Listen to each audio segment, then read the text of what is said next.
আমি সমস্ত রাজনৈতিক দলের নেতৃবৃন্দকে এখানে আমন্ত্রণ করেছিলাম। ওনারা এখানে এসেছেন। আমরা একটা সুন্দর আলোচনা করেছি, সিদ্ধান্ত নিয়েছি যে একটা ইন্টারিম গভর্নমেন্ট আমরা ফর্ম করব এবং ইন্টারিম গভর্নমেন্টের মাধ্যমে এই দেশের সমস্ত কার্যকলাপ চলবে। আমরা রাষ্ট্রপতির কাছে যাব, যে এই ইন্টারিম গভর্নমেন্ট ফর্মের ব্যাপারে ওনার সাথে আলাপ আলোচনা করে আমরা একটা ইন্টারিম গভর্নমেন্ট ফর্ম করে দেশ পরিচালনা করব।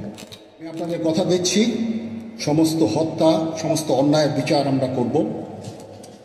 আপনারা সেনাবাহিনীর প্রতি আস্থা রাখেন, সশস্ত্র বাহিনীর প্রতি আস্থা রাখেন।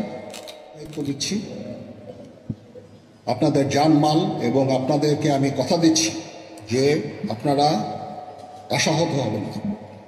ইনশাল্লাহ আপনাদের যত দাবি আছে সে দাবিগুলো আমরা পূরণ করব এবং দেশে একটা শান্তি শৃঙ্খলা ফিরিয়ে নিয়ে আসব।